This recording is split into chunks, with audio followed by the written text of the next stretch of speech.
All right, y'all ready to get started? The best session of Build 2018. That's why you're here, right? IoT and, no, just kidding. Progressive web apps on Azure, yeah. Now, so my name is Jeff Berthoff, and I'm a Principal Program Manager for the Partner App Experience Group in Windows. And what that basically means is it's my job to help developers build progressive web apps. So basically, I have the very best job in the world. And I'm hiring. So if anybody else wants to help, let me know. So very first thing, many of you may know what progressive web apps are. But I want to start and make sure that we're all on the same page when we talk about progressive web apps. Progressive web apps are web apps that take on native application characteristics. Now, the way that I like to think about it is we talk about all of these different aspects. Of course, it should be progressive, which means that when it has access to particular features, it should take advantage of those features. But when those features aren't there, it shouldn't fail. It shouldn't crash. It should be performant. It should work like a native app. It should work across devices. It should feel like an application. And really, when we talk about these different aspects, we're really talking about different characteristics and different things we've been working on in the web space for years, just coming together under one umbrella. Because progressive web apps isn't really a particular technology. It's a group of technologies that, when applied together, make your web app feel like a native application and take on that value that many people get from native applications. Now, I also want to be transparent about what our goal is for progressive web apps. Many people ask us, why is it that Microsoft, why is Windows interested in progressive web apps? We've got C#, we've got XAML, we've got C++. Well, for us, our goal is that your web apps work their very best, and the experience of your web content is its very best on Windows. We want our users on Windows to have the very best experience when they're using your web apps. So, of course, we're supporting progressive web apps. Now, what about your reasons for building progressive web apps?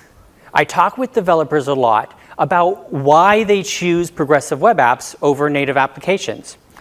One of the big things is the workflow that we have as web developers.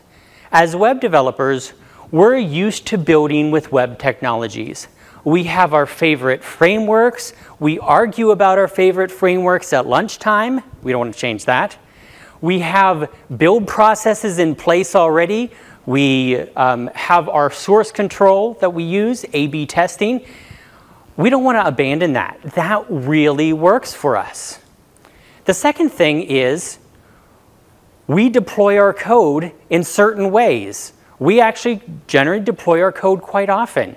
We're accustomed to doing a deploy. Maybe it's through our source repos where we do a git push, and then the git push runs its tests, and then it's automatically deployed out to the server. Well, that's very important to us. If we had to move to a staged deploy like native applications, it would mean we'd have to change the way we do business. Native apps have to publish their applications into a store, which means they have to get a new version of it, they have to submit it to the App Store and wait for it to be approved to be published. When web developers publish, we push to our web server, and it's published.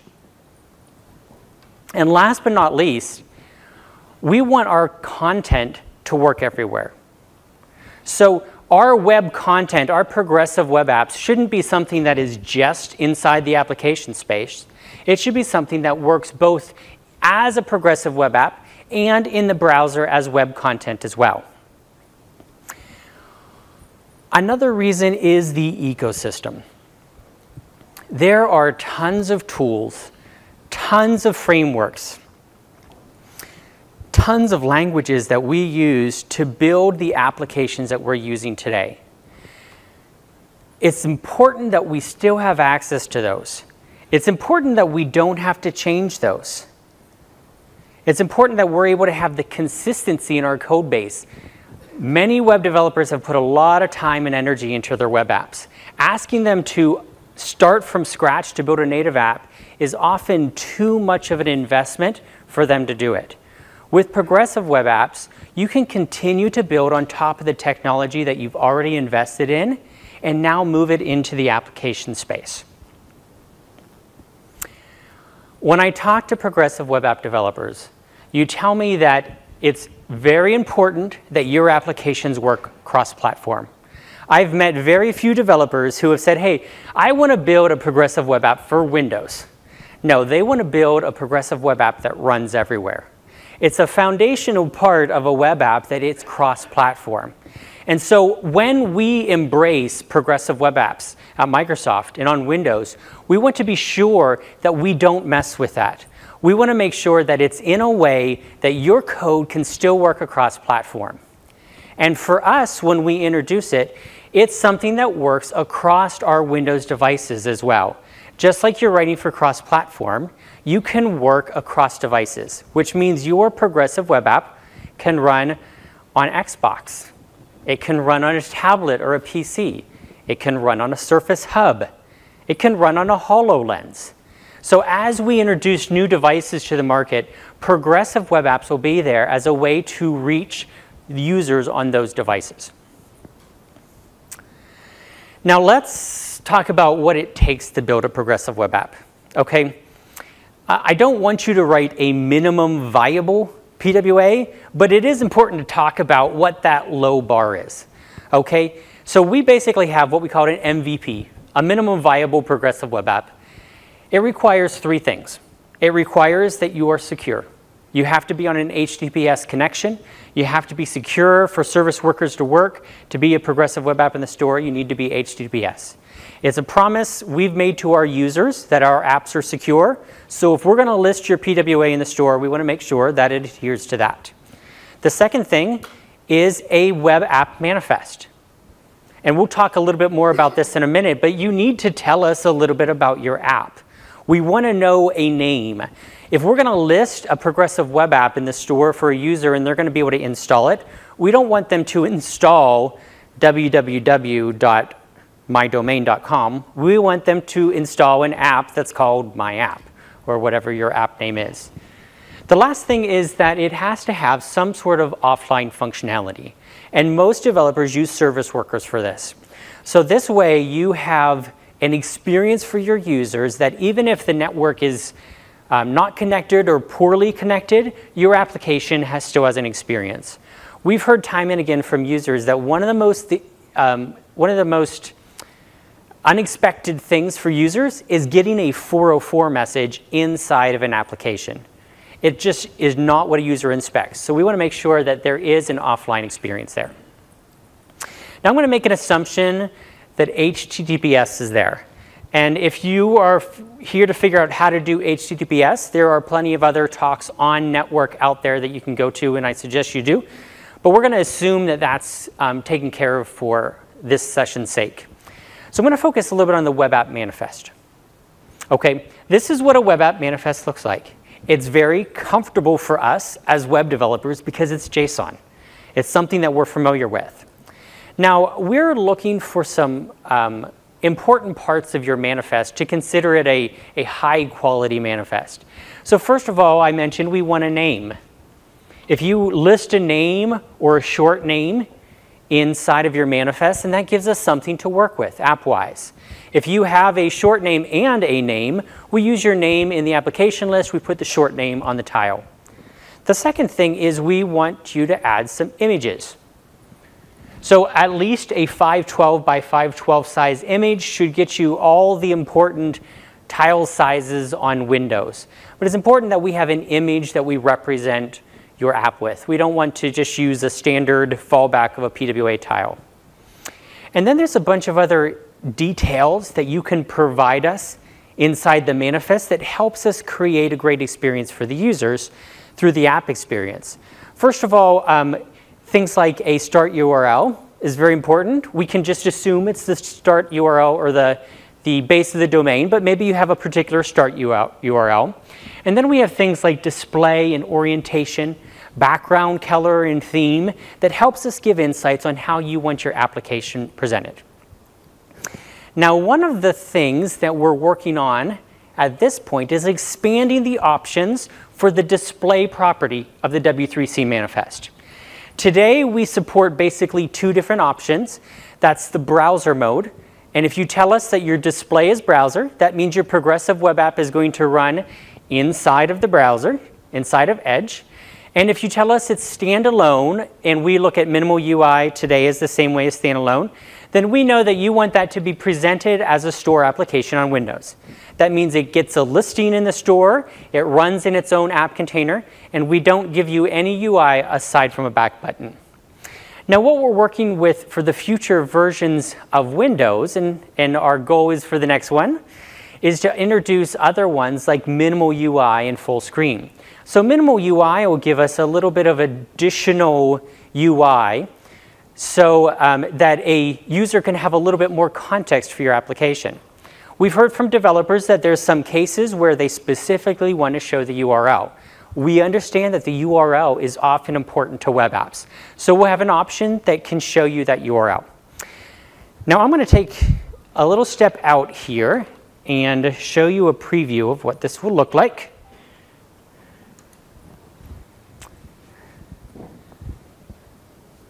And I'm not on that one. Okay. Now I'm using a VM for this because this is a future build of Windows. And I'm doing it in Visual Studio as the tool I'm using today because that's the one that will run this version. Now trust me that when we release with this, we will have an automated build on PWA Builder and things like that. You won't have to use Visual Studio. It's just the tool that I'm using today for this. Okay, so today I have a URL, I have a theme color, and a display mode of standalone. Okay, so whenever I launch this today, and notice this is in our tabs view, our sets view as it's called, the sets container. I'll have a back button and nothing else. Okay, so if I navigate forward, I've got that back button there to navigate me back. Now the next mode, let's do full screen. Now full screen, there's an API that you can actually make this full screen. But what we also want to show you is that full screen will give you a view with no UI. So you have no back button. If you want to tell us, my app completely handles navigation, I don't need any additional controls, then this is a perfect one for you. And then the last one, the minimal UI.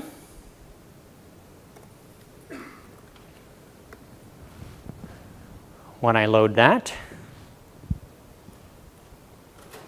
I have no idea where this is coming from. Not important. So a minimal UI will give you a UI that looks much like what you would get in the Edge browser today, a back button, forward button, refresh, and it shows the URL. So if URL is an important part of your app, you can choose this UI. Now theme color is another thing that I want to show you. We've been setting the color here for all of this, but if I changed it to something else, like light blue, then your application will adapt to the theme color. So we'll change the tab color and any additional UI that we have there to the color of your theme. All right, so in our current version, RS4, the spring release, we do have APIs that can color taskbar and everything. There are things that you can call inside your application. But we got feedback from developers that this should happen automatically from the manifest. And it makes sense. You're giving us theme color information. We'll be able to apply that to the shell of your app. Okay.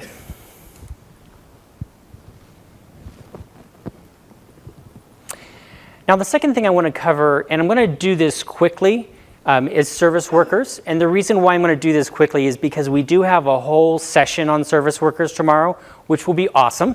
So if you want to learn more about this, I highly suggest you attend Ali's session tomorrow. But I do want to make sure that we at least cover it high level here, because it is important.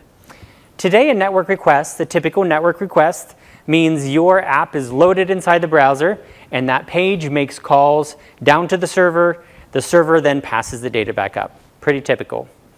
What a service worker does is it sits in the middle of the request between your web page and your server. So it runs independently of the page, and then it can manage your network traffic, which means if I'm making a request to the service worker can then jump in and say, hey, maybe you want me to pull this from the cache instead. And if it has it in the cache, it pulls it in the cache, returns the entire request to you without even making a call to the server.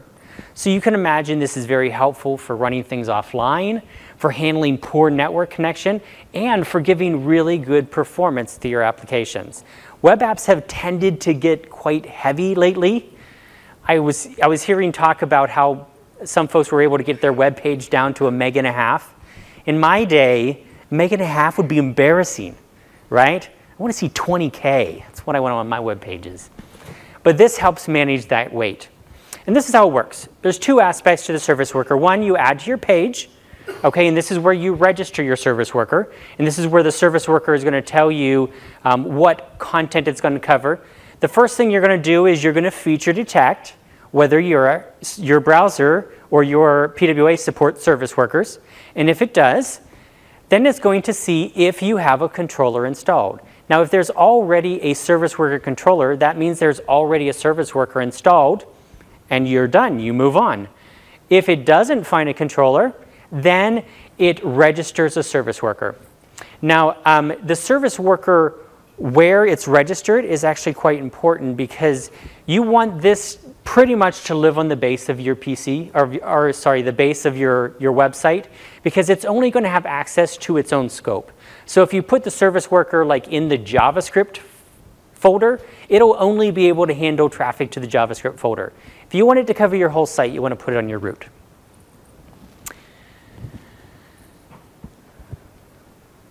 Okay, then the second thing is actually the code that runs in the service worker file. It's called a service worker because it's a type of web worker. So it runs independent, it does not have DOM access, but what it does is it has this event listener for a fetch. A fetch event happens anytime a network request is made. It doesn't matter if it's for XHR or an image or HTML page. Every time a request is made, this event is fired. Your service worker can then subscribe to that event. When the fetch event is fired, it then makes some decisions. It catches and intercepts the request. The second thing it does is it goes and it looks if it can pull it from its cache. Okay, and this is how mine is written. This is programmatic. You can write it however you want. This particular one is going to look at the cache first. And if it has that file from the cache, it returns it right away. It doesn't even make the network request. If it doesn't have it in the cache, of course, it's going to go to the network, it's going to find it, and then it's going to return whatever it finds on the network. But it's also then going to write what it got from the network back to its cache, so the next time it makes a request, it has it there in the cache. So that's the way the application will continue to get faster and faster whenever you use it more, right? The user visits a page, it loads all of that in the page. The next time they go to that page, it's already in the cache. Like I said, we can hear more about this in Ali's talk tomorrow. Now, one of the topics that I get a lot of questions about, the most questions about, is how we're handling PWAs on the Windows platform, and specifically in the Microsoft Store. So our philosophy is that progressive web apps should be considered first-class applications on Windows. You shouldn't need a progressive web app and a store app. We want your progressive web app to be able to be your store application. And we've got a really great example coming up to talk about that in a few minutes. There's two ways that your application can be listed in the store. The first one is through a beta program that we have where we're doing auto-indexing. We already have this crawler called Bing that is going out there and looking at the internets all day long. So it's building data for us about the progressive web apps that it finds. And then we apply some algorithms to them to figure out which ones are high quality progressive web apps and should be listed in a store, and which ones aren't meant for a store. Okay, I have a beta tag here, and we'll talk a little bit more about this, but it's very early on, so we're still working out a lot of the details. This is a pretty tough thing for us to do. The second thing is there's an option for self-publishing. Self-publishing means you as a developer at any point can go to PWA Builder, you can put your URL in, and it'll give you an Apex that you can put in the store. Okay, you just open a dev account and you can publish it yourself. So how do you get indexed?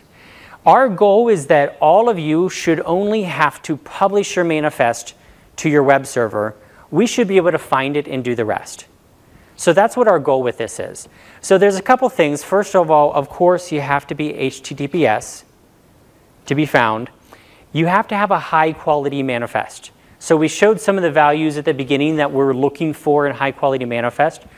We want to be able to show screenshots in a store. We want a description. So we're looking for those type of things in the manifest.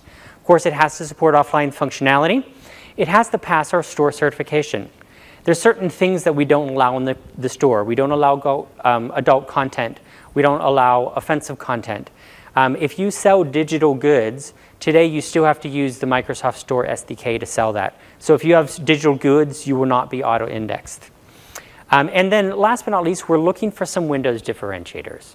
We're looking for ones that give the user a reason to use the progressive web app rather than just navigating in the browser.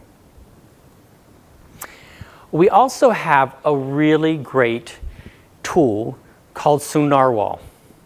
Okay, it's like sonar and narwhal put together, SonarWall. And the team that builds this is probably the smartest people I've ever met. So if you want the smartest minds in the web looking at your web page to figure out what you can do better, this is a really great place to start. So what this does is it scans your site and it tells you where you can make improvements from everything from accessibility to performance. And it also tells you what you might want to do to become a progressive web app.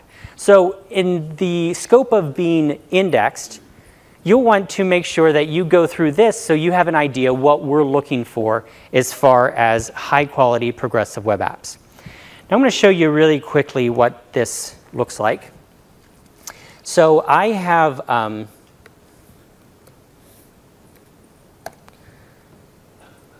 SonarWall here, and I've got a web app. So basically I'm passing in the URL and running the scan, and then it's going to go out and it's going to look at your pages in detail. So it's going to take about 2 minutes to go through and scan this. And then it's going to start returning you information about how you can make your application better. It has errors and warnings. It'll tell you like, hey, this is where you're doing something wrong. Here's where you can do something better.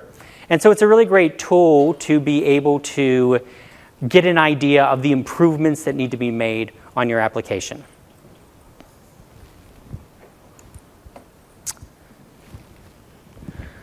Okay, so there are some cases where you may not want to be indexed and listed in the Windows Store. So I want to make sure we're clear that you do not have to have your progressive web app in the store. There's a couple ways to make sure that doesn't happen. First of all, if you don't have a manifest, you're not HTTPS, or you don't have offline capabilities, you won't be in there. The second thing is in your robot.txt files, you can tell Bing to ignore your manifest. Then we won't look there and we won't see you as a PWA. You can also put your browser state or your display state to browser. That way we know you just intend to be opened inside of the browser. And last but not least, you can make a service request to the store. If your app gets listed, but you don't intend it to be in the store, you can send an email to report app and we'll get that taken care of for you. We have some partners who already have native apps in the store. And one of the things that we look at is we try to look at whether there is a native app in the store already, and if there is, we don't auto-index the PWA because that can make a confusing scenario. But sometimes the native app and the domain are different, and so we don't make that connection automatically. So if that type of thing, that type of scenario happens, you can let us know, and we'll remove the listing, no problem. Now, one of the things that you can do, if you were waiting for the indexing and you get indexed, but then you want to take that application over, you can actually do that simply by opening a dev account, and that's at dev.microsoft.com, and then emailing that same address to Report App, and then we will transfer that application over to your dev account. We've had a few partners who have done this already, and we don't have many in the store yet. So we're getting good feedback that it's working out great. When you have a store account, you get a bunch of other goodies with that. So if you decide to go down the self-publishing route, you also go and open a dev account at dev.microsoft.com. And if there are folks who want to do this, I actually have a list of tokens for web developers so that you can get a free account. So reach out to me, and I'll make sure that you get that so you don't have to pay the $20 or whatever the sign up is. You have to adhere to the store policies. So some of the things that we mentioned before, they go for self-publishing as well as the indexed ones.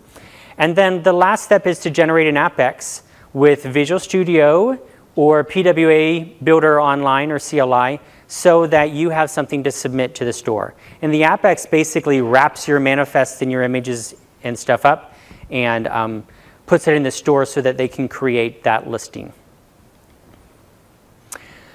Okay, I want to talk a few minutes about PWA Builder because this is a mechanism that we're working through with the community to help developers move from web apps to progressive web apps. So there might be companies out there who are already progressive web apps. It's totally cool. This is not for you. You've probably moved beyond this. But if you're trying to figure out how to go from a web app to a progressive web app, that's why we have PWA Builder. We have command line and the website for it. We will help you build a manifest. So if you don't have a web manifest yet, we can help you do that along with images. We have a collection of base service workers that you can start from. So some of the code that I pulled before was from our service workers. And then we'll generate an Apex for you for Windows 10 and even help you generate wrappers for other platforms that don't auto-submit to the store for their PWAs. Okay, I'm going to take a minute here and kind of walk you through this.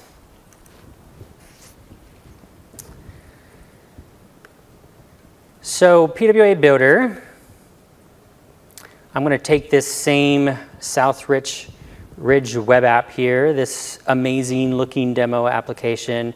Someone very handsome must have built.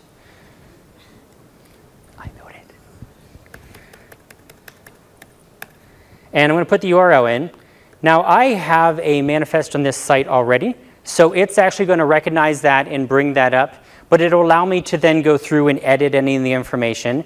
If you don't have a manifest, then we actually will scrape your site and try to build one for you. Okay, we can figure out from your title tag what the name should be. If you have any icons on there, we can add them. If you have meta tags for other platforms, we bring them in and turn it into the standard manifest.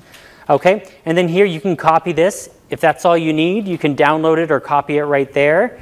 You can generate additional images. The next step is the service workers, and we have a number of them to choose from. We also have May is Service Worker Month in our team, so we're working on service workers this month where we're going and building out another 3 more service workers and then making some edits to these ones as well. So we'll have some more choices for you later on this month. But these ones are meant to just get you started. Feel free to take them, build on top of them, edit them as much as you want.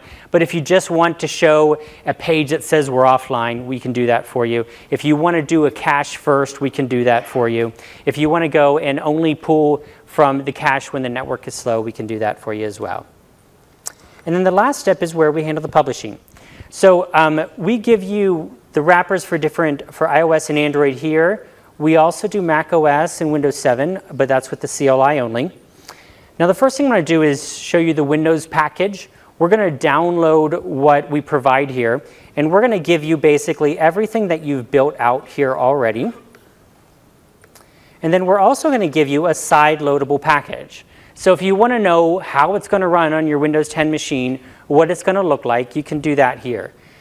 And we've got a bit of nesting that we're working on as well. The folders here.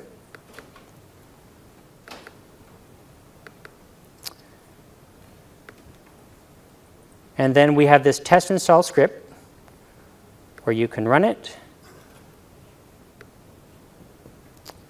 And the only requirement is that your machine is in dev mode. You don't need to install anything else.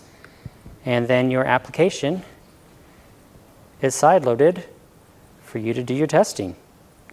Okay, so it's actually pretty simple to get started.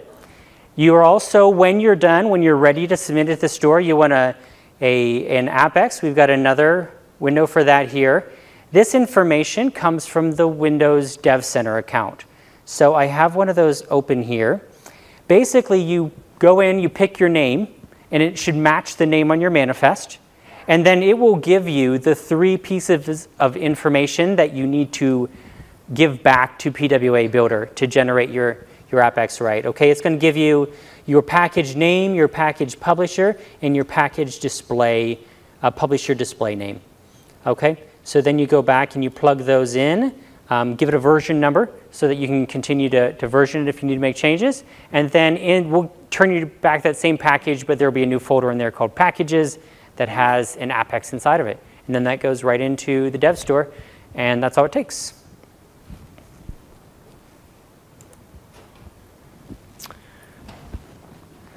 Okay, I mentioned that we really want your PWAs and your web code to be the best experience on Windows. When you're a PWA, you inherit certain benefits from being progressive web apps on Windows that you don't get when you just run in the browser. So first of all, the Dev Center itself gives you some pretty cool analytics about your web app. If you want to know how often it's open, how long your users are using it, how many times it crashes, how long it takes for it to open, those type of data, you get that from a Dev Center account. Even if you're indexed, this is a pretty good reason to then take ownership of that app so that you can get this data.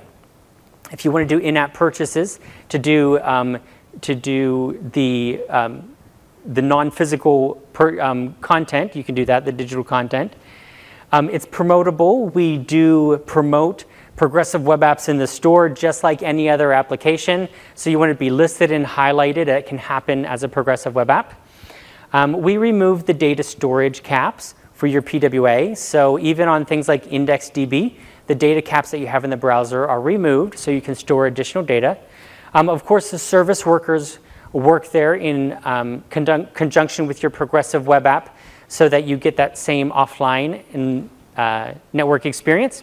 And then last but not least, you get access to the Windows APIs. So different platforms give you access to different things when you're a progressive web app. We give you access to the entire API surface that Windows developers get. So all of those APIs that you kind of wish were standardized in the web, we give you access to.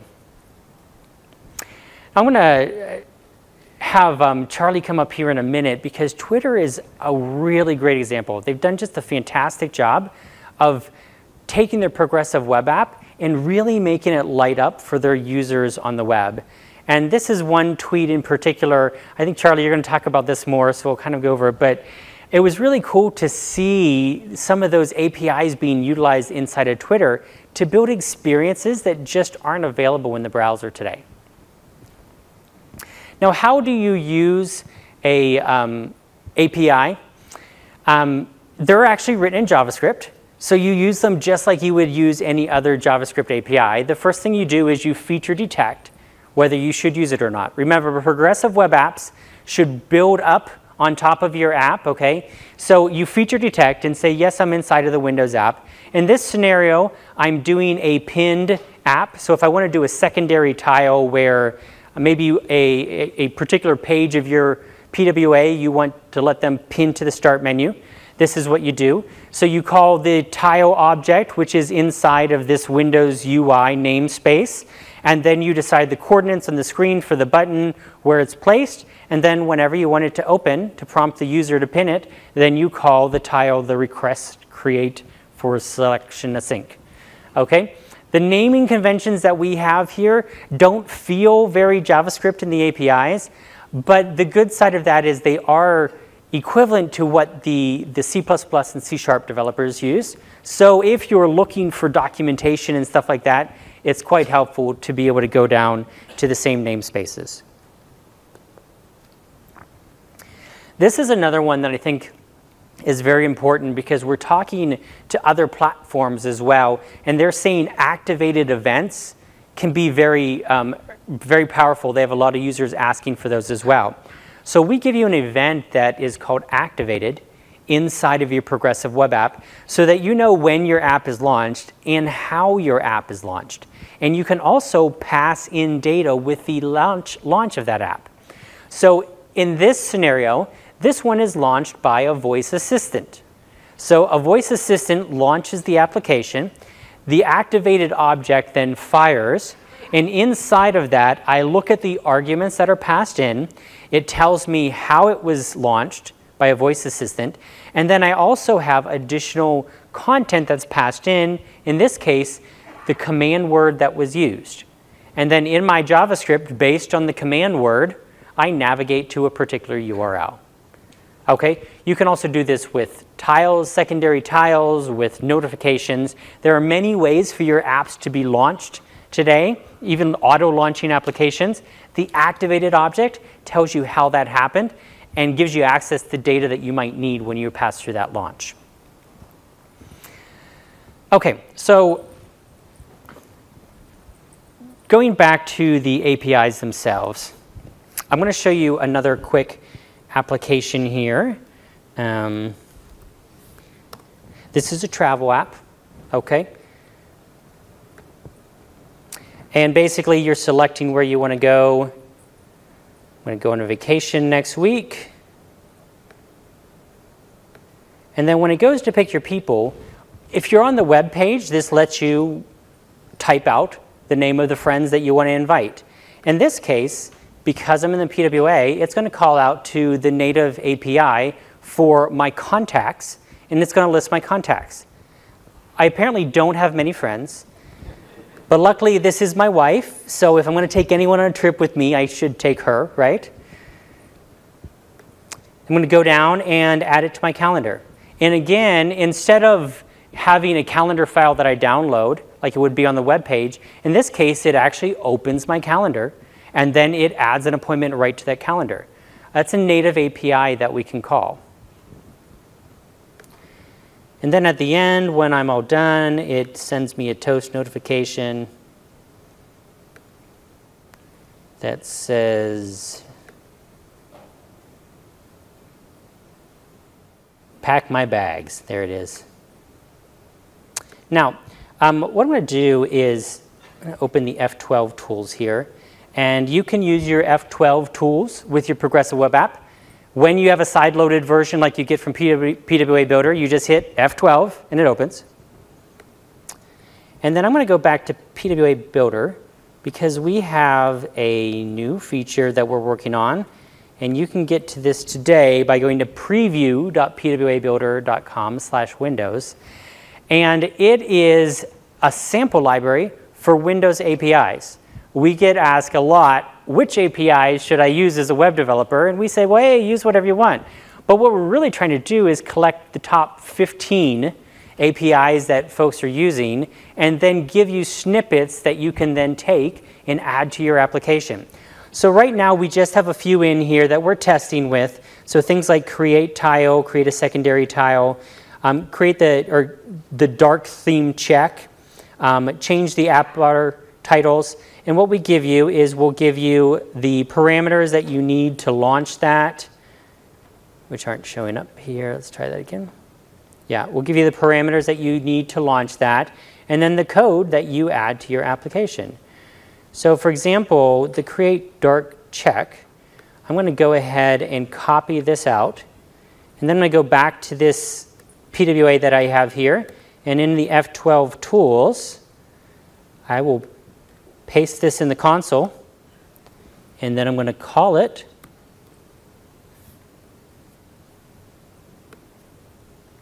And it's going to return whether my computer is set to a light or dark theme. If it's light, I might want to use one CSS file. If it's a dark theme, I'm going to use another one. So they're just JavaScript APIs that we're calling out to. And we're planning to pull that library off the beta server and onto the main server in the next couple weeks.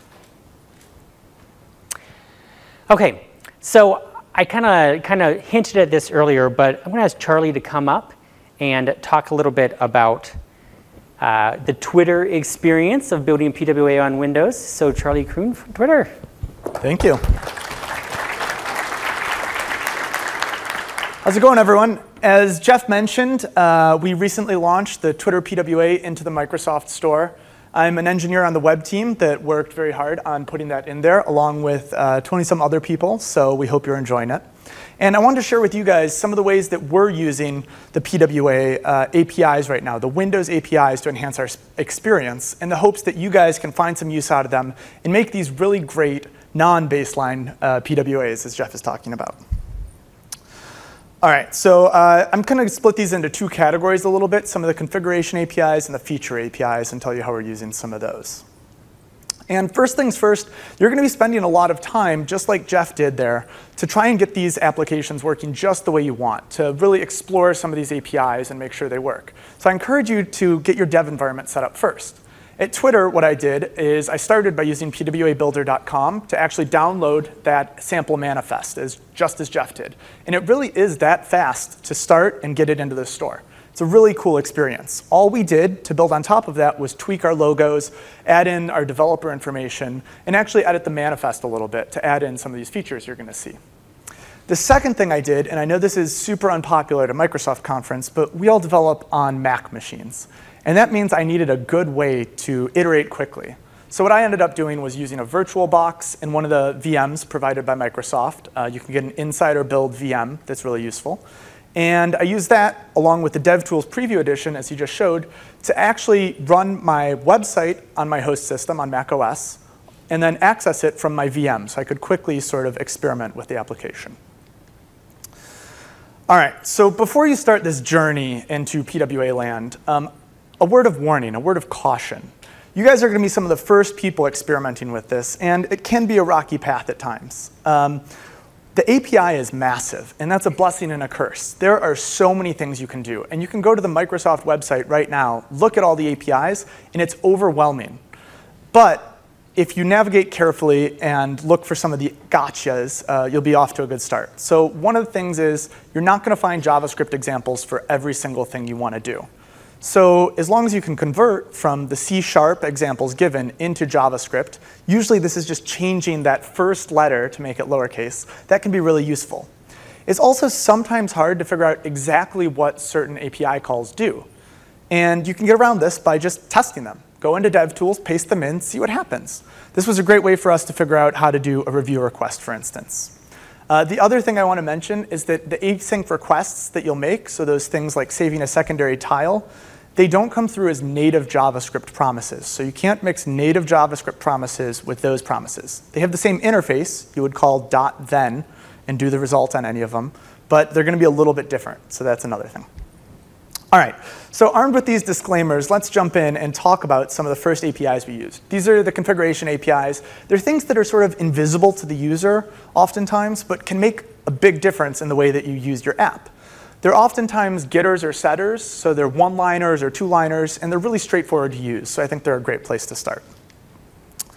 The biggest thing you can do, I literally spent like 3 days tracking down this one line of code that you see at the top. Put it in your app, do it. Anytime your app opens, it's going to restart. It's going to reload the web page. Twitter, the way we developed our website, functions as a single-page application. And so we really want to avoid reloading it at all costs. This one line makes it so that anytime you click a notification, you trigger one of those activated events Jeff was talking about, your app won't reload. You can just handle it with the native JavaScript. And then the second thing you want to do is actually do something with that activated event. He gave a great example of that, and there's actually a lot of good documentation online, so I'm not going to go too deep into that. But this is how we handle things like clicking a pinned tile and making sure you go to the right user, and so forth. All right, so one of the biggest pieces of feedback we got when we first launched the beta was that our insiders were complaining about the size of the window. So thank you to all the insiders who tested it out and helped us sort of get some of that low-hanging fruit, because this was a discovery process for us as well. Turns out, on desktop, people often use Twitter as a second screen experience. They like to sort of let the feed scroll by while they're doing something else. And this wasn't a conscious choice we made, but by default, your app can only go to a certain size. You actually can't make it smaller than what you see on screen right now. This wasn't anything we consciously chose, because as web developers, you don't think about being able to size the browser, right? That's really weird. The browser sizes you, not the other way around. But it turns out this is something you can control when you're in a Windows-wrapped app. So really quick, we just changed the minimum size. We made it a little bit smaller. That's a nice, easy fix. So here you can see we actually get the current view for our application. And we do two things. The first is we exit full screen mode.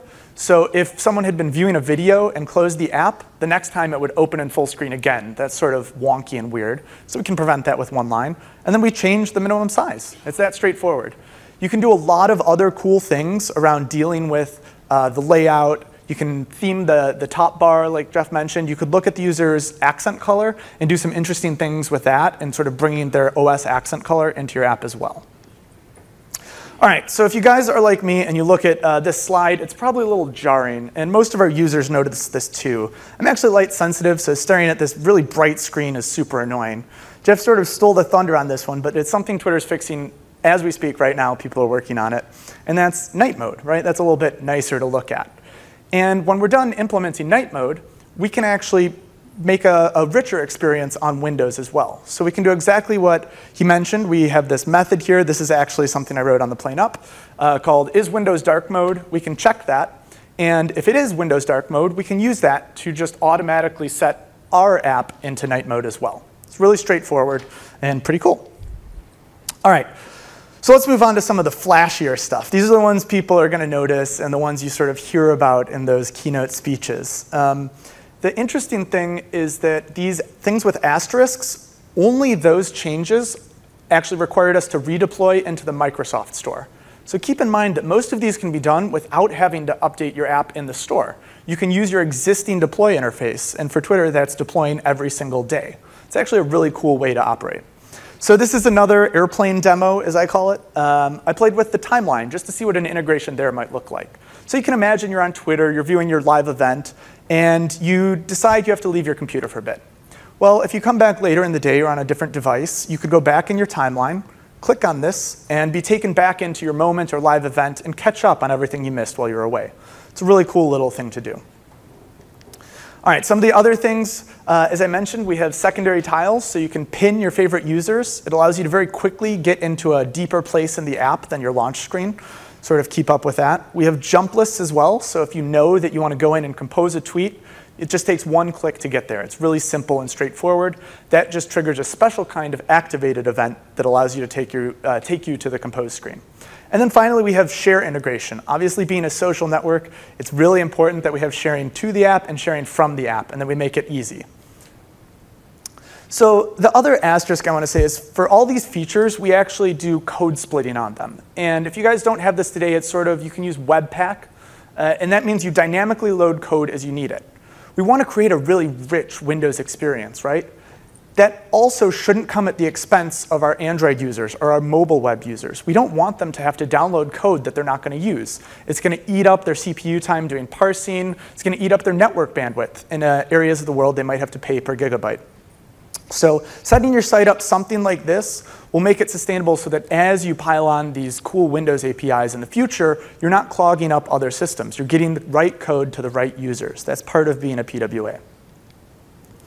All right, so what I want to show you guys as my last demo is the share interface. There's actually a web standard for doing share right now. It takes 3 parameters, a title, a text, and a URL, and returns a JavaScript promise. And the idea is that somewhere in the middle there, you're able to share via the native OS interface. So while the Windows standard is imperative, you just call that one line, the web API is imperative, the Windows API is event-based. And so we're going to finagle the Windows API into this web share interface. And because it's event-driven, that means the first thing we need to do is create an event handler. All this handler does is it's going to format those 3 parameters and put them onto the Windows share request. It's pretty straightforward there, you can see. All right, and then part 2 is, as you can see in the first line, we're using that lazy loaded interface, that post-load event to sort of do our shimming or polyfills. We're going to attach ourselves to the data transfer manager. That's just a Windows API that lets us know when a share has been requested. And we're going to attach that event handler you just saw. And then we're going to mimic or polyfill the existing web API where it doesn't exist. This is as simple as taking that share data and storing it for later use by our event handler, calling the share UI, and then using a promise resolve to make sure that our application behaves the same way. Because we'd already implemented this in our app, it allowed us to just drop this into Windows and get share on Windows without any additional work. All right, so that's a quick overview of some of the ways that we use the Windows API right now. Hopefully you find these useful. There's a plethora of tools out there on the API that are really cool. If you want to hear more and some more background about the Twitter app and how we brought it to the Windows Store and brought it to widescreen, we have a theater session tomorrow that I hope you'll attend. And of course, you can always find us on Twitter if you have more questions. So thanks again for having me, and back to you, Jeff. All right. Thank you, Charlie. Excellent, thanks. All right, and Charlie was also kind enough to share the share polyfill back with us at PWA Builders so that we can add that to our library. So we'll be adding that as one of the API samples. Now I'm going to talk about one more way that you can use code with your PWA, and then we're going to talk about the roadmap a little bit as far as what's next down the line. So you can actually have your progressive web app call native code on Windows 10. Now, do we have any C# developers in the room? Okay, so this can be quite valuable for you. I don't know if you've stopped me if you've heard this one, but why does a JavaScript developer wear glasses? Because he can't C#. Get it? That's me. I'm a JavaScript developer, so the C# that you're going to see is very rudimental, and that's as good as I can do, so you have to bear with me. You can attach a custom WinRT object or a portable class library to your progressive web app so that those classes are exposed into your DOM, which means you can create your own DOM API with native components. There are a number of scenarios where you may want to do this. We have the Teams app that is releasing their progressive web app soon, which used some native components for their application. Sometimes it's about code reuse. If you're a C# developer and you have some code that you want to reuse, you can attach that to your progressive web app and feature detect for it, and then call it when you're in your application. There are a few APIs that are available in C# or C++, but aren't exposed in JavaScript. You can use C# to pump those through. And last but not least, your C# and C++ code performs better than JavaScript. If your native component isn't any faster than JavaScript, then you're doing native wrong. Okay, and there are just some times when you need that native performance, and you can do that. So when you're writing your C#, you basically add some metadata to that object that tells us we can expose that to the web. And that's the metadata allow for web. And then you, inside of your C# object, you are going to expose a class name. And then whenever you're calling that from JavaScript, you'll actually call the class name of your C# object. We have a few minutes, so I'm actually going to show you this happen in action because I think it's pretty cool. So basically, when you're setting up, there's a PWA template in Visual Studio that you can use. And then you add your custom WinRT object into your solution here. And then you add it as a reference. Okay, that's the only thing that you need to do to set it up. And then I'm going to go into my JavaScript here. I mentioned feature detecting. So what I'm going to do is I'm feature detecting for window.communicationWinRT. That's the name of the class name in C#. So I'm not doing window.windows in this case because I'm actually creating my own object name. So if you do this, and once you add it as a reference, let's see here, you'll see what happens. As soon as I start typing, it will actually be there in the autocomplete for me, okay? And then inside of that, I have my call. And so here I'm going to feature detect, and then whenever I hit the button, there will be a call to the toast message, which is inside of that. So I'm going to put a breakpoint right here. Then we're going to load this up. And then let's do a message. You are doing a great job, Jeff. A little bit of reinforcement, right? Now, what happens is whenever I call that, you'll see this test toast object that I instantiated below is going to have inside of it, I know this is really small, I'm sorry I didn't. Well, it has the toast message inside of that. So I'm passing in the text that I want and the delay that I have on it. Whenever I continue, there will pop up the wrong message, but it did show up in the message center here. It's telling me I'm doing a great job. So that's actually the C#, and sorry, I know toast notification is that exciting, but I told you my C# skills are very bad. So that's about all I could pull off. But it's actually the C# object that is making the toast notification call.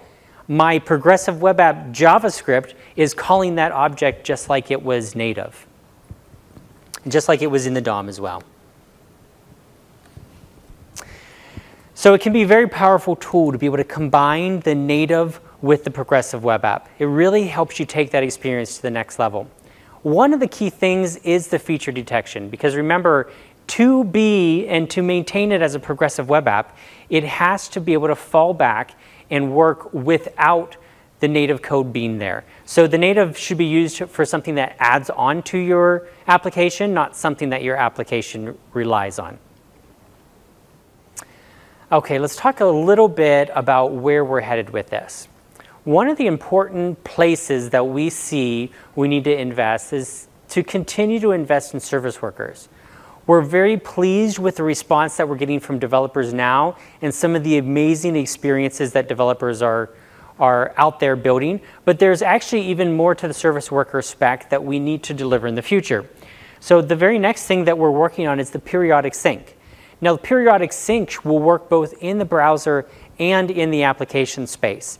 Again, I'm going to suggest you go to the service worker talk tomorrow to see what we're doing beyond that space, but we think that the service worker area is very important for our developers. One of the other things is calling WinRT from a service worker. There are many times when you would want your service worker to be able to call directly to the APIs on Windows without having to open your page. So for example, you have access to a cache, but you may actually want to store something on the TPM chip instead, or in a different storage spot. So our goal is for you to be able to do that from the service worker and not have to take it up to the DOM where the API access is to write to the storage there. Shared cookies is another one that developers ask me about a lot. Right now, the progressive web app has its own container, its sandbox that runs standalone, which is very good for performance. It's very good for memory usage. Instead of loading the entire browser, which might be a couple hundred megabyte of memory usage, it loads a small container, which is about 20 or 25 megabytes of usage. But you have separate cookies containers. So we want to make it so that you should be able to share cookies either between your application and the browser. It might be on install, where I install the Twitter Progressive Web App. Then Twitter can pass over the cookies that it wants to the Progressive Web App from the browser so that the session can be maintained in other key information. The other option is to be able to constantly share between the two. So basically, there's one cache that they both reference. Instead of having it completely sandboxed, have the option of the developer being able to say, hey, I want to have one cache that we run from. Install from the browser is another thing that we're investigating.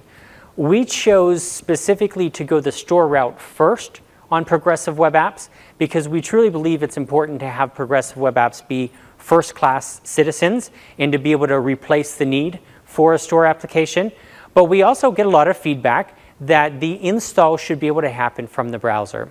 So we're working on that now to figure out what the experience should be for the users from installing from the browser and what that might change with the experience. So for example, right now on the store page, we list the different capabilities that your application is asking for and the different features that it's utilizing. If we didn't have the store page there, we might have to go a different route and prompt the users for that information. But that's on our roadmap to figure out. So a quick summary of what we went through today. Our goal here is to enable great experiences.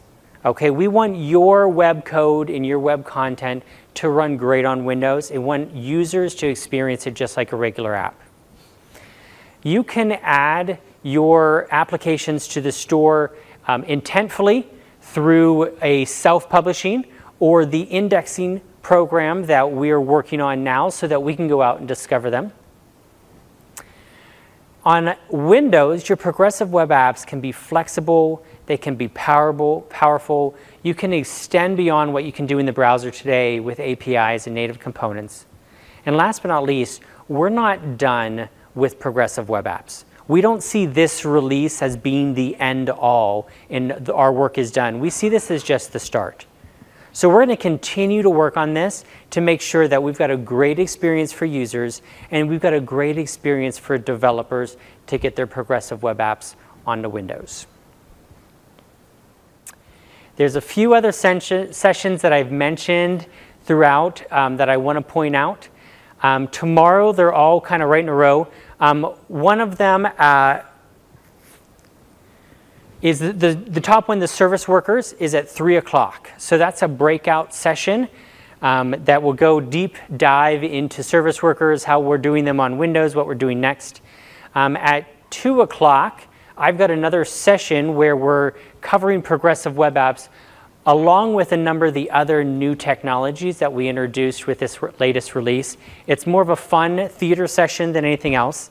And then last is also Twitter's Modernizing Twitter for Windows session tomorrow. And I suggest you go to all of them, really learn what we're doing here with progressive web apps. So that's it. Thank you for your time. I appreciate y'all coming out today. Here's our contact info. And then also, if you enjoyed the session, please fill out the evaluation form. If you enjoyed it, the name of the session is Progressive Web App on Windows. If you didn't enjoy it, this was Intro to XAML. Got it? All right, so thank you very much for your time. We do have a few minutes for questions if anyone has any. Yep, we can, absolutely. And we've got some mics here for questions if folks want to ask so we can all hear. Any plans on the roadmap to support Fluent Design where maybe I could have the background blurred and see through the desktop? Yes, so Fluent Web is a project that we're exploring right now. We think that there's a specific Fluent look and feel for web apps. We understand there's web should look a certain way, but when they're web apps, we do get a lot of requests for, hey, this should be Fluent. The one thing that you will not get in today's builds is a transparent background on the body, but it's on the roadmap because we want to be able to deliver that. Okay, thank you. Okay, in the back? Yes, hi. Thank you. That was a great presentation. All right, thanks. In the caching example with the service worker that you did, how do you invalidate cache, or is there an expiration on cache data? So you have a lot of control over the cache as the developer. So you can set your cache to expire at a certain time. You could honor the expiration headers that come with it, because when you're caching it, you're caching the entire request. A lot of times that's also controlled through updates to a service worker. So you can have an update to your service worker that will say, expire this cache at this particular time. So there's a lot of options for you. Great, thank you very much. Yeah, question for you around the sonar wall and the like being indexer thing for PWAs. Will it be able to work if your PWA has a sign-in page or requires authentication to access? So do we have anyone from the sonar team here? Because I don't know if Kyle, can you say that? There is. So for Sonar, there's a CLI version that you can use. So you'd use that in your own build environment to test your own sign-in. So the online scanner wouldn't be able to go behind a login right now. I think that's something they may have on their roadmap, but I'd check with the team there. It's an open source project, so if you raise the issue on GitHub, I'm sure they'd be happy to respond to that. For the indexing from Bing, that's something where, depending on the app, like if there's a free registration and if it's a common service, it's something we might look at indexing. But if we don't have a way to easily get into it ourselves in the process of doing the indexing and looking at it in store certification, that's something we'd probably look to you to manually submit or at least contact for follow-up. In the back, Ken? Does it already support single sign-on like the browser or UWP does? Sorry, say the question again? Does it support single sign-on via certificate like UWP or the browser does? It does, in fact, yes. So there is an API for your WebAuth broker. Yes, yeah. Yes, go ahead. Will there be any tooling for PWAs in Visual Studio? Yes. So one of the things we're doing is with the next version of Visual Studio, we're updating the template name. It was hosted web app. It'll now be progressive web app. So that'll get you the base container. We're also working on some Visual Studio code tooling to be able to make it easier to do the testing of the apps and things of that sort. Back there, go ahead. Will Microsoft Edge support interactive notification from PWA? So Edge to support an interactive... Yeah, like notifications with actions. You want like a rich notification in Edge? Yeah, I believe it's supported on other browsers. Maybe it's also in the specification. Yeah. Mm-hmm.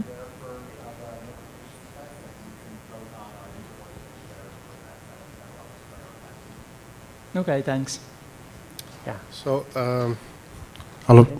So, does that work for a local application, like have an application that's going to work just in the intranet, not the internet? That's the question. Yes. So you're talking about can a PWA be an intranet application? Mm-hmm. Yes. I can tell you it's a little bit. There's a few extra steps that you have to go through. For that, you have to use the CLI for PWA Builder to generate the Apex package, but it can be given intranet access. It can be ran in the store for business and all of those type of things. And the idea is to turn that as a standard thing that's going to work the same way for the Android and the iOS, or just for Microsoft? I don't know that it's really been much of a discussion in the spec space to know how other platforms are going to handle it. It's something that we inherit from our app platform. So there's a little bit of documentation. If you reach out to me afterwards, I can point you in the right direction. But if there's interest in that, we can expand on the documentation and everything too to show you how to do it. Okay, thank you. Sure. So when it is auto-indexed, is it going to be like an approval process from the owner to say like, yes, I'm interested or not? Like, what is the process? Because I hope it doesn't automatically add without the approval. Well, I tell you, it's interesting when we talk to developers, the feedback that we got before we started this was, I'm publishing my manifest, and that is my signal that I'm an app. So it should be listed in the store. But we weren't quite comfortable with that yet. So what we're doing now is we are reaching out to the registered owners of the site and telling them that, hey, this is it's been caught. We look at this as a high quality PWA. We intend to create a listing in the store that points to it. And they can then reach out and say, no, we don't want this published. Right. Yeah. And the other question is, so it's RS4 plus, right? So which means like if I had an older version, it's probably not even going to be listed. So that's a very good question. RS4 plus for progressive web apps. However, they will fall back to a hosted web app on platforms prior to that, anything after the anniversary update. So you can specify RS4 and up if you really want to make sure that service worker support is there. But other than that, they'll be looked at as hosted web apps, which to a user, the difference is they don't get service workers. That's the big difference between Yeah, that them. was my next question. So what's the big difference between hosted and this one? So it's just the service workers? The service workers full support for the W3C manifest, yeah, for creating them. And there is not going, these are not like, hosted web app is not going to have its own life cycle, right? So it's pretty much merged and it's the same terminology, which is progressive web app. We look at PWAs as the next generation. Right. Yes. Cool, thanks. Yeah. Yeah, sorry, what's to go move up here? Yeah, how is privacy handled with PWA apps? Because how can I block access to the camera or my phone book or the microphone? Because the app is not showing up in your privacy in the app list. The Twitter app is not in my app list. The Twitter, you're talking about it on Windows? Yeah. So let's look at that. It should integrate with the settings, and you should be able to turn off those things in the settings of the app list is in the settings. It's not there now. Okay, we'll look at it. Yeah, I find it very important. Okay. But you're working on that, or? It should show up right now. We can look at that. It might be a bug. It also doesn't, I don't know, maybe it's a question for you. The capabilities in your AppX manifest define what you can use. So a capability would be the camera. By default, I think PWAs only have the internet client capabilities. Right. And I don't know how access would work for the camera, but you might have to specifically request it like you would for any other app in the store. Correct. It may be treated, if you're using the browser APIs, the user media APIs, then it may be just treated under Edge. Just as under Edge, it might be that if you use the camera APIs, the WinRT camera APIs, that it shows up there. But I'll look into that because it should. Yep. Camera and notifications, locations should all show up in your settings. Let's go to the back next there. Any chance we're going to get real JavaScript promises, or is that a Windows thing?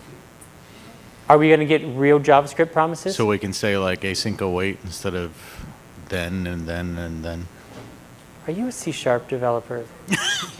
I was. Because they're real enough for me. No, that's a good question. Absolutely. I can't speak to the Chakra roadmap, but we get that feedback a lot. Yeah. All right, front. So my question is about web app installation. So you mentioned a bit. So there is quite an active discussion going on GitHub on one of the repos by Mozilla folks about where to go next. So to give or not to give to developers the possibility to show this prompt when they want, or to follow heuristics like it now, and how to make this prompt to keep it kind of disruptive and like interrupting your flow, or to keep it as a subtle button somewhere. So what's your personal opinion, and what's maybe Microsoft's opinion on that? I don't think Microsoft has an official position yet. My position is that I'm glad that we went the store route first, because there's a lot of emotion on both sides of that. Some developers feel quite strongly about one side, others feel quite strongly about the other side. So we want to hear a decision from the community. for that, because it is, I can see value in both, strongly prompting and then also, like leaving it up to the developer to decide. So, okay. Yes. Thanks. Yeah. Let's say in the back, and then we get you next. All right, go ahead. So, as far as I know, there's no Windows saying for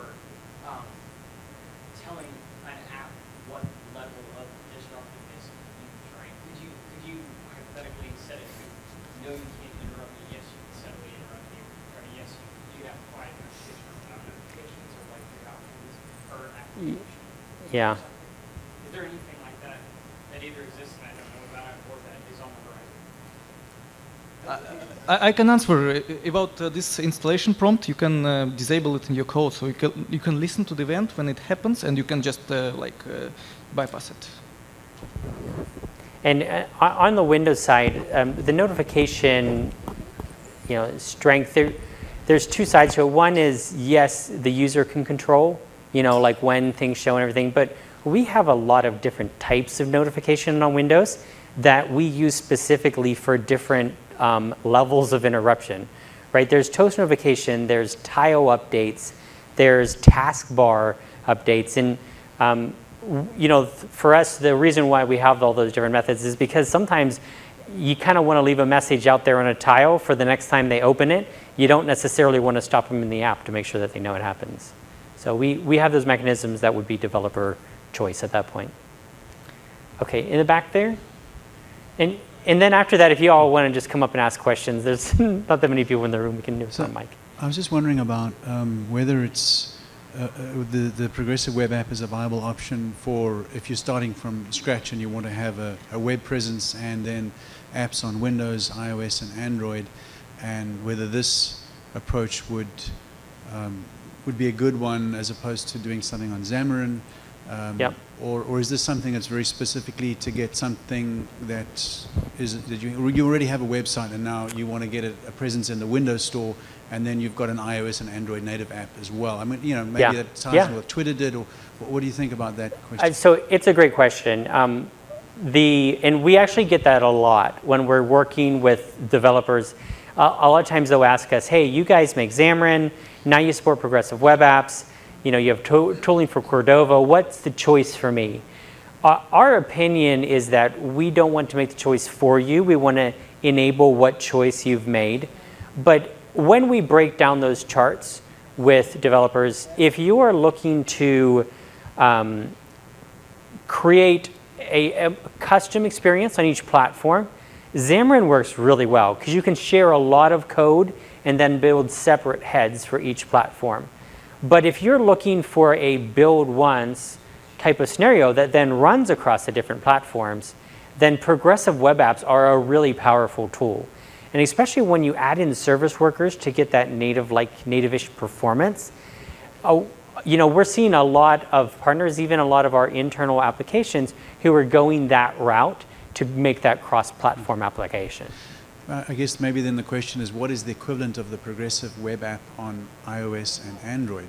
Do they have an equivalent? It's a progressive web app. That's what they have the same thing? Now keep in mind, every platform handles it in their own way.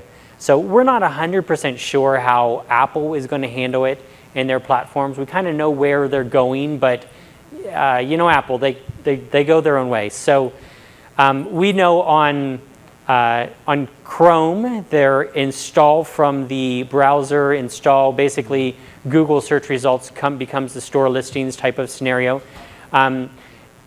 They have not yet committed to a Play Store scenario.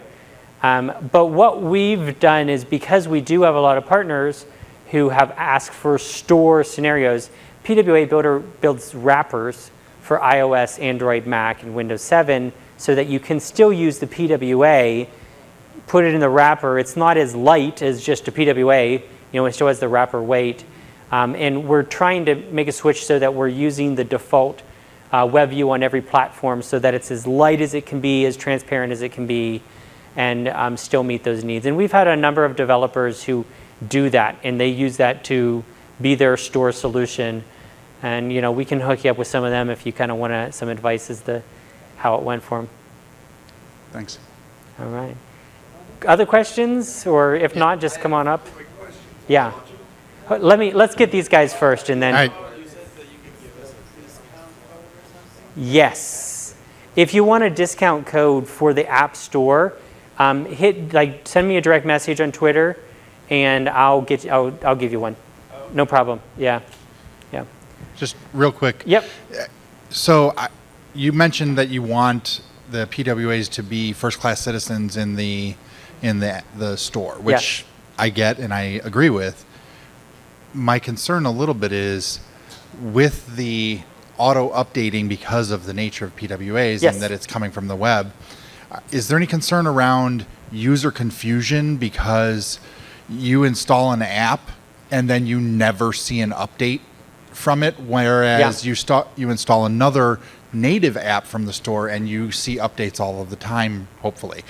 So, I mean, is there some thought about maybe calling out one type versus the other just so that the user understands? So we actually have gone through some of that before, because we also had worked with our store, because we were like, hey, how do you guys feel about the fact that content's being updated and not going through the store? Like, I mean, they could totally switch to a non-approved site, what about right? Policies, And they told us two things. They said, first of all, people usually don't look at updates. They have no idea when updates come down, like if they're autoed update. We do have some partners who specifically go and update the release notes once a month so that people realize the app is being up to date. And the third thing is the store has ways of knowing that content has gone through a major change. So for example, if it was one site on Tuesday, then on Wednesday it redirects to another site, they have ways of knowing that. And then they go and pull them if that happens. So there's some magic there that I don't even know about, but is there some way, like in the manifest, to denote that there's a new version and maybe have release notes in there that could then be ingested into the store?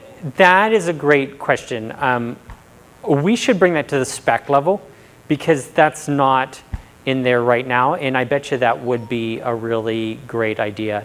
Because release notes, we do have release notes in the store, but you'd have to go through the dev center to update them. It'd be better to do it in manifest. Because then the store could just periodically crawl the known manifests and just check for updates. Right. In the back there? Do you guys have any plans to build tooling for like Angular CLI or Vue.js CLI or any of those tools? Say again, I didn't quite hear you. Yeah, it's kind of low. Do you have any plans to build some of the some tools for like Angular CLI or Vue.js CLI or any of those tools that people use for building the web apps to begin with? So I tell you, I think our strategy is going to be to plug into Visual Studio Code, because we think there is a lot of use cases. By the way, I have some PWA stickers up here, Windows colors, if anybody wants any. We think there is a use case for being able to have these tools available when you're starting a new application. And so that's kind of where we're starting. There's really not too much to building the PWA. And that's kind of one of the cool things, is that like the most part you focus on your web app. The PWA stuff, the manifest should be pretty easy. We try to make that. And then service workers is generally, once you figure it out for your app, you're probably done. So, I think plugging into the tooling is a better approach for us at this point.